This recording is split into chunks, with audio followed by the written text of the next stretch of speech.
Assalamualaikum. Gender equality. Sri Kandi maju, Indonesia berjaya. Menguatkan peran perempuan dalam masyarakat berlandaskan Pancasila. Cukup 5 menit cerita wanita. Bersama saya, Widya Lestiani dari kelas D9DA. Saat ini saya bekerja di sebuah perusahaan listrik sebagai tim leader. Jadi kenapa kita membahas gender equality? Di sini adalah latar belakangnya. Ada 4 yang kita tampilkan di sini, ada 4 pokok pembahasannya, latar belakang kesetaraan gender, bahwa ada stereotip gender. Stereotip gender ini merupakan asumsi atau pandangan yang membatasi peran laki-laki dan perempuan dalam kehidupan sosial.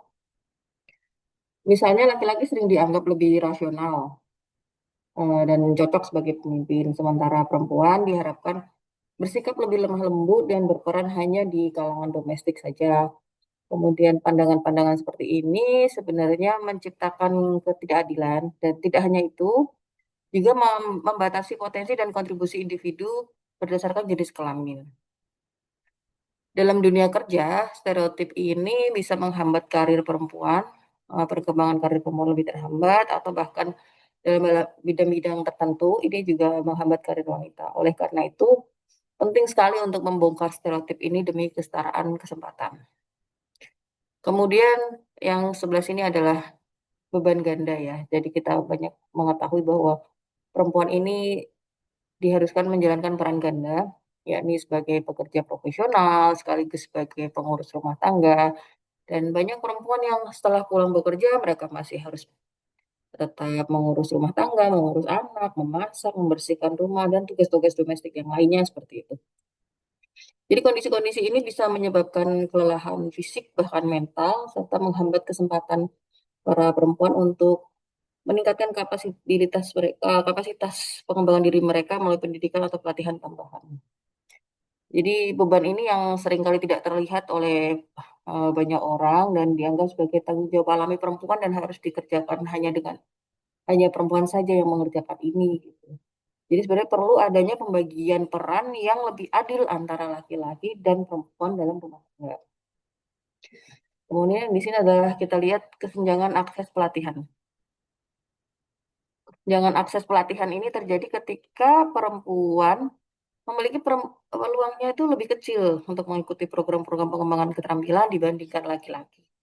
Hal ini disebabkan oleh bias gender dalam seleksi, hmm, seperti peran domestik yang menyita waktu juga, dan stereotip bahwa perempuan itu kurang cocok di bidang-bidang kepemimpinan seperti itu. Di bidang teknologi, bidang kepemimpinan ini perempuan dianggap kurang cocok untuk menjalankan tugas tersebut. Akibatnya kemampuan akibatnya perempuan ini sulit bersaing secara profesional, terutama dalam posisi-posisi strategis. Padahal akses pelatihan yang setara ini sangat penting untuk meningkatkan kapabilitas, memperluas kesempatan karir, dan mewujudkan kesetaraan gender. Kemudian minimnya partisipasi laki-laki dalam isu gender. Isu kesetaraan gender ini sering dianggap sebagai tanggung jawab perempuan, padahal keterlibatan laki-laki itu juga penting untuk meningkatkan gender equality. Jadi tanpa keterlibatan laki-laki ini, transformasi budaya dan kebijakan juga akan sulit untuk dicapai. Dari latar belakang inilah, akhirnya saya mengadakan wawancara bersama dengan narasumber.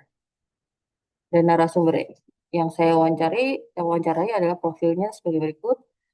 Ibu Arsyadani Gana Akmala Putri, STMT, GRGP, CRGP. Beliau adalah Eksekutif Vice President General Affairs di PT PLN Persero, sekaligus Komisaris Utama PT Paguntaka Cahaya Nusantara, dan pengurus organisasi Sri Kandi BUMN 2024 sampai 2027 pada bidang Strategic Partnership and Community Development.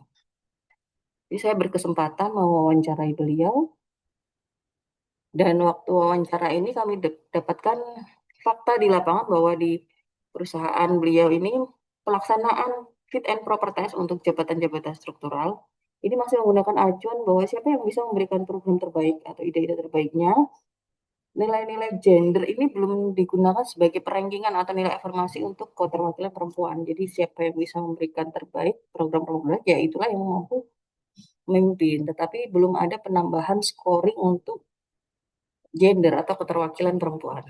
Kemudian fakta yang lebih uniknya lagi bahwa selain tadi gender belum menjadi nilai afirmasi, perempuan itu sendiri juga ragu-ragu untuk muncul menjadi jabatan struktural tadi, untuk menduduki jabatan struktural dari perempuan sendiri yang menolak. Jadi kendala majunya perempuan di jabatan struktural juga dari talent wanita sendiri yang tidak ingin menduduki jabatan karena rata-rata ingin fokus pada keluarga, tidak ingin jauh dari keluarga seperti itu.